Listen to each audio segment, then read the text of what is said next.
बिस्मिल्लाहिर्रहमानिर्रहीम। लाखों करोड़ों दरूद सलाम हो नबी मोहतरम हज़रत मोहम्मद मुस्तफ़ा सल्लल्लाहु अलैहि वसल्लम पर।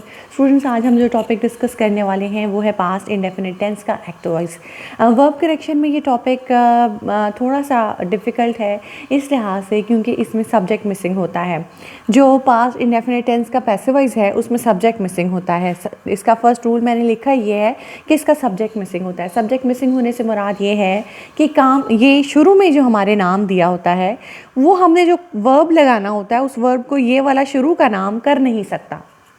जुमले का जो सबसे शुरू का नाम है जो कि उस वर्ब से पहले आना है, जो हमने लगाना है वर्ब, उस वर्ब से पहले जो नाम है ये उस वर्ब को, वर्ब से मुराद काम, उस काम को नहीं कर सकता। अगर तो ये नाम शुरू का उस वर्ब को जो हमने लगाना है कर सकता है तो हम उसमें एक्टिव वॉइस रूल्स लगाएंगे। अगर उसको नहीं कर सकता, ये वाला नाम इस वर्ब को नहीं कर सकता, तो फिर हम उसमें पैसिव वॉइस रूल्स लगाएंगे। आज की पैसिव वॉइस एक्सरसाइज हम देख लेते हैं। पहले आप रूल्स देख लीजिए। ऐसा पास्ट इंडेफिनिट टेंस ऐसा टेंस होता है का पैसिव वॉइस, पास्ट इंडेफिनिट का पैसिव वॉइस ऐसा होता है जिसमें सब्जेक्ट यानी काम करने वाला मौजूद नहीं होता। जुमले के शुरू में जो नाम होता है वो काम खुद नहीं कर सकता या खुद नहीं कर रहा होता। इसमें हम उर्दू में एंड पे ता था, ती थी, ते थे इस जुमले के आखिर पे आता है और अलिफ छोटी या बड़ी ये आता है। जैसे पतंग उड़ाई गई, ये देखिए छोटी ये आ गया, और या पतंग उड़ाई जाती थी, ती थी आ गया। ठीक है, ता था, ती थी, ते थे या अलिफ छोटी है बड़ी है इसके एंड पे आता है। और इसमें हम वॉज या वर के साथ वर्ब की थर्ड फॉर्म का इस्तेमाल करते हैं। और इसमें हेल्पिंग वर्ब्स वॉज वर होते हैं। जब मैं ये कहती हूँ कि हेल्पिंग वर्ब्स वॉज वर होते हैं तो इससे मुराद ये है कि जब हमने नॉट लगाना है तो वॉज और वर के बाद ही नॉट लगाना है। जब हम क्वेश्चन बनाएंगे तो ये वॉज वर जुमले के शुरू में आ जाएंगे, जिससे सेंटेंस जो है वो क्वेश्चन शक्ल इख्तियार कर जाएगा। तो स्टूडेंट्स, ये टेंस जो है इसको अच्छी तरह ट्रांसलेशन के तौर पे मैं करा चुकी हूँ। मेरी एक वीडियो है जिसका नाम है translation past indefinite tense passive voice. Translation past indefinite tense passive voice.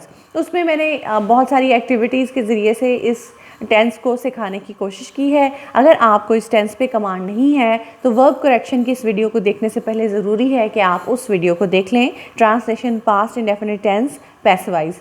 इसके लिए आप किसी भी जो है एड्रेस बार में गूगल पे जाके सर्च कर सकते हैं, यूट्यूब पे जाके सर्च करें www.youtube.com/c/सबा मैम। मेरा चैनल खुल जाएगा, उसमें आप वीडियोस की ऑप्शन को, होम की बजाय वीडियोस की ऑप्शन को सेलेक्ट कीजिए। नीचे से स्क्रॉल डाउन करते जाएंगे तो मेरी वीडियो आ जाएगी, उस वीडियो को देखिए अच्छी तरह से। इसके अलावा एक और भी वीडियो है translation past indefinite tense active voice and passive voice.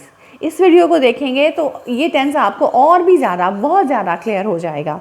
इस तरह से मैं दो वीडियोस, इस वीडियो को देखने से पहले अपनी दो वीडियोस रिकमेंड करती हूँ, पास्ट इंडेफिनिट पैसिव वॉइस और translation past indefinite passive voice, और दूसरी है translation past indefinite active voice and passive voice.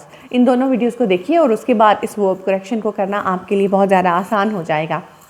हाँ जी, तो स्टूडेंट्स, नंबर 5 पे मैंने जो रूल लिखा है वो बहुत इंपॉर्टेंट है। ये आपने याद रखना है कि अगो, लास्ट, यस्टरडे और प्रीवियस, अगो, यस्टरडे, लास्ट और प्रीवियस, ये अल्फाज जब भी किसी सेंटेंस में आ जाए तो ये आपको कंफर्म हो जाता है कि ये पास्ट इंडेफिनिट का सेंटेंस है। इसमें आपने पास्ट इंडेफिनिट टेंस लगाना है। पास्ट इंडेफिनिट टेंस के एक्टिव वॉइस से मुराद है आपने उसमें सेकंड फॉर्म लगानी है, और पास्ट इंडेफिनिट के पैसिव वॉइस से मुराद है कि आपने वॉज या वर के साथ उसमें वर्ब की थर्ड फॉर्म लगानी है। अगर तो आप शुरू का नाम वो वर्ब जो आप लगाने लगे हैं वो काम कर सकता है तो आप उसमें एक्टिव वॉइस रूल्स लगाइए, और अगर शुरू का नाम वो वर्ब जो आप वर्ब लगाने लगे हैं वो काम वो नहीं कर सकता तो फिर आप उसमें पैसिव वॉइस रूल्स लगाइए। आइए हम इन सेंटेंसेस को देख लेते हैं, लेकिन पहले मैं आपको एक जनरल सेंटेंस बता देती हूँ। पतंग उड़ाई गई या पतंग उड़ाई जाती थी, ये पास्ट इंडेफिनिट हो गया। The kite was phloem, was के साथ वर्ब की थर्ड फॉर्म लग गई। The kite was not phloem, negative, और क्वेश्चन बन गया, सवालिया या क्वेश्चन बन गया, was the kite phloem, was the kite phloem. इस तरह से वर्ब की थर्ड फॉर्म वॉज वर्ब के साथ वर्ब की third form past indefinite tense के पैसिव वॉइस में इस्तेमाल होती है। चलें हम सेंटेंसेस को देखते हैं। फर्स्ट सेंटेंस ये है, the servant dash for his dishonesty yesterday. जब यस्टरडे का वर्ड आ गया तो ये बात हमें कंफर्म हो गई कि ये जो टेंस है ये पास्ट इंडेफिनिट का टेंस होगा। यहाँ पर हमने यस्टरडे की वजह से हमने ऑप्शन कौन सी लगानी है, past indefinite tense.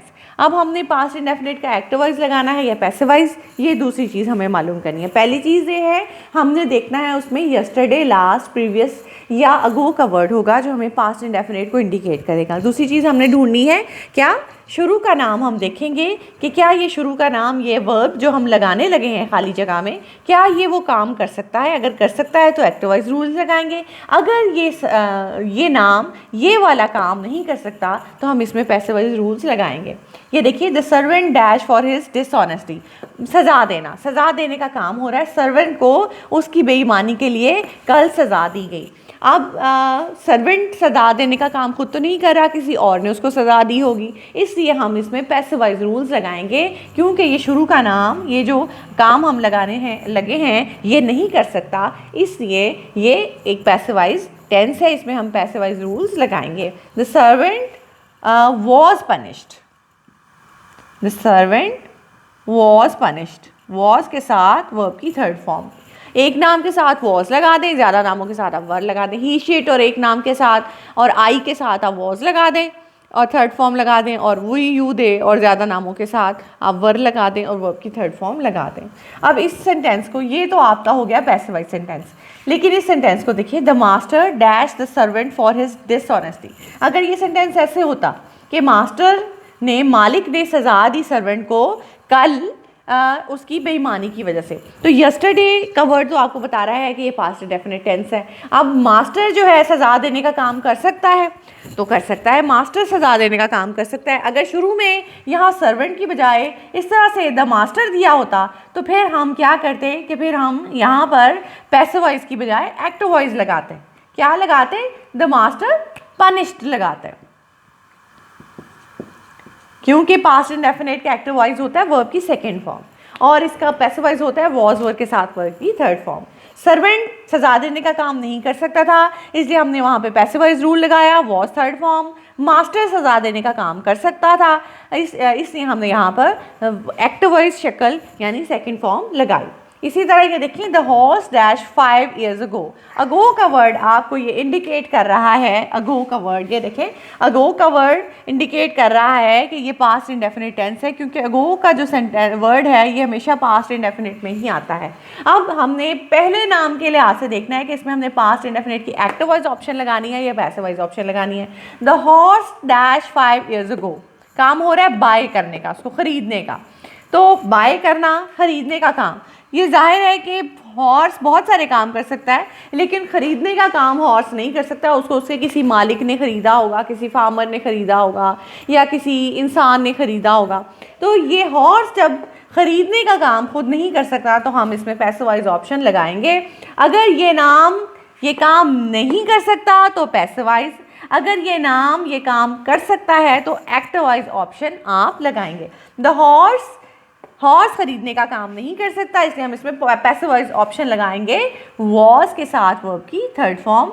The horse was bought 5 years ago, 5 साल पहले इस घोड़े को खरीदा गया था। अब इसी तरह, लेकिन अगर इसकी बजाय ये सेंटेंस आ जाता, the farmer dash the horse 5 years ago, कि फार्मर ने खरीदा 5 साल पहले घोड़े को, तो फार्मर तो खरीदने का काम कर सकता है, फिर हम इसमें ये पैसिव वॉइस की ऑप्शन ना लगाते, फिर हम इसमें एक्टिव वॉइस की ऑप्शन लगाते, the farmer bought the horse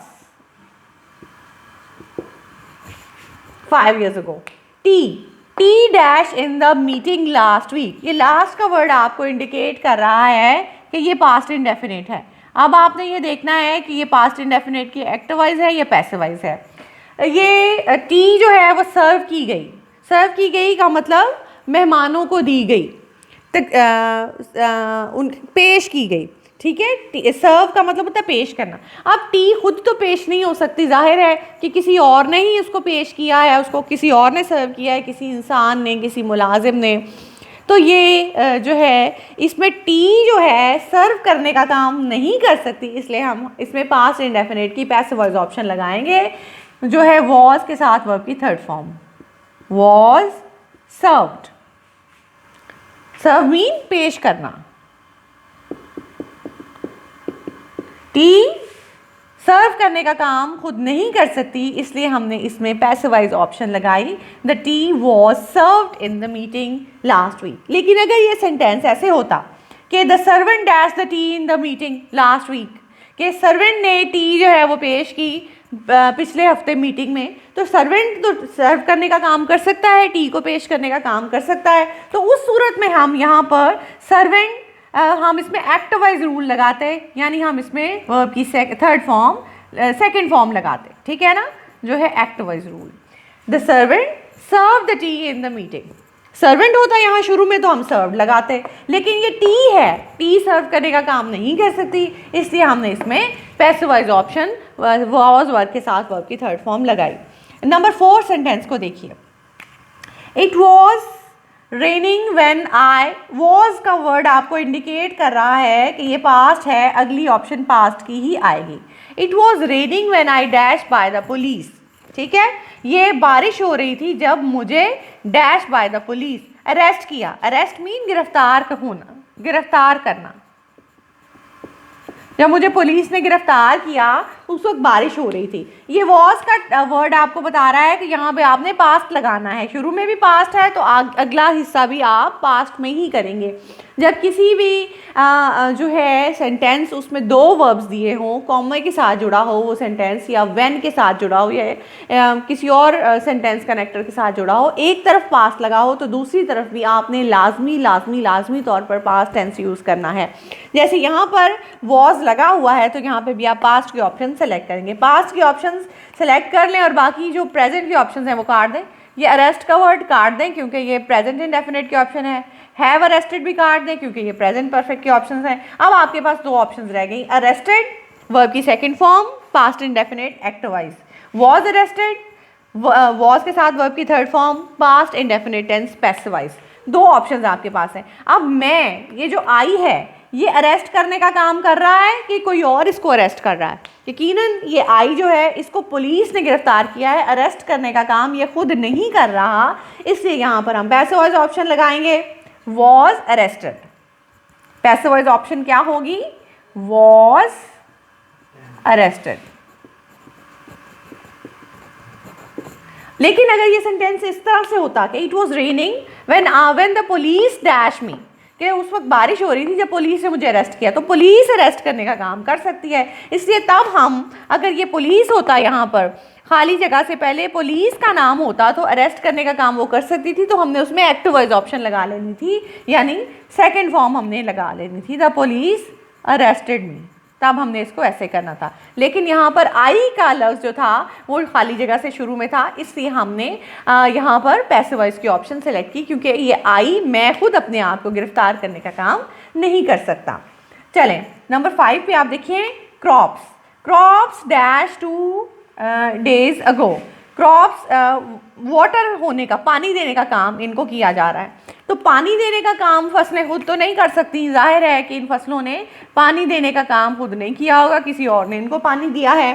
जब ये काम शुरू का, ये खाली जगह से पहले मौजूद ये नाम, ये वाला काम, वो वर्ब जो हमने लगाना है नहीं कर सकता, तो हमने उसमें पैसिवाइज ऑप्शन लगानी है। अगो से हमें ये पता चल गया कि ये पास्ट इंडेफिनिट टेंस है, ठीक है।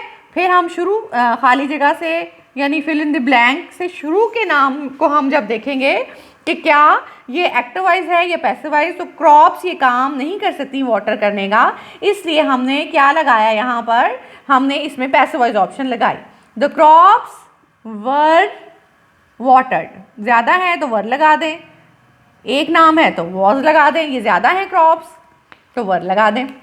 The crops were watered 2 days अगो, 2 दिन पहले पौधों को या फसलों को पानी दिया गया। लेकिन अगर ये सेंटेंस ऐसे होता, the farmer dash the crops, farmer ने पानी दिया फसलों को 2 years अगो, 2 साल पहले, या 2 days अगो, 2 दिन पहले फार्मर ने फसलों को पानी दिया, तो फार्मर तो पानी देने का काम कर सकता है। फिर हम उसमें कौन सी ऑप्शन लगाते हैं, ज़रा सोचें।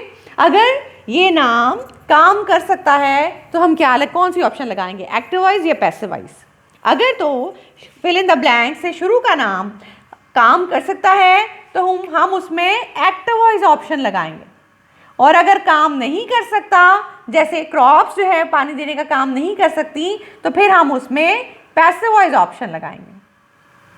ये फार्मर जो है, अगर इस तरह से होता कि फार्मर ने 2 दिन पहले फसलों को पानी दिया, तो ये फिर हो जाता वर वाटर्ड की बजाय यहाँ पर हम लगाते वाटर्ड, सेकेंड फॉर्म, क्योंकि पास्ट इंडेफिनिट के एक्टिव वॉइस में हम सेकंड फॉर्म लगाते हैं और पैसिव वॉइस में हम वॉज वर्ब के साथ थर्ड फॉर्म लगाते हैं। मुझे उम्मीद है स्टूडेंट्स के आपको इस सारे जो है समझ आ गई होगी इस पास्ट इंडेफिनिट पैसिव वॉइस की इस एक्सरसाइज की। लेकिन अगर समझ नहीं आई तो इसके लिए आप फिर एक काम करें, आप किसी भी जो है वो एड्रेस बार पे यानी गूगल सर्च पे चले जाएं या आप यूट्यूब पे चले जाएं, लिखें www.youtube.com/c/सबा मैम। वहाँ पर जाकर आप एक वीडियो खोलें, ठीक है, इससे मेरा चैनल खुल जाएगा, उसमें होम की ऑप्शन खुली होगी, सबसे ऊपर होम सेलेक्ट हुआ होगा, आपने वीडियोस को सेलेक्ट कर देना है, उससे चैनल खुल जाएगा। उस पर आपने एक वीडियो देखनी है, translation past indefinite tense active passive voice, ये वीडियो आप देखें। अगर आपको अभी भी कंफ्यूजन है, लगता है कि इतना मतलब एक्यूरेट आपके जहन में नहीं बैठा, तो आप इस वीडियो को देखें। और उसके बाद एक और वीडियो है, translation past indefinite tense active and passive, इस वीडियो को भी देखें। जब आप ये दोनों वीडियोस देखेंगे तो दैट्स फॉर श्योर कि आपको फिर समझ आ जाएगी इस टेंस की बहुत अच्छी तरह। और उसके बाद जब आप इस verb correction past indefinite passive voice की वीडियो देखेंगे तो फिर आपको बहुत अच्छी तरह से वर्ब करेक्शन समझ आ जाएगी। मेरे चैनल को सब्सक्राइब करना ना भूलिएगा, बेल आइकन को प्रेस कर लें। अल्लाह हाफ़िज़।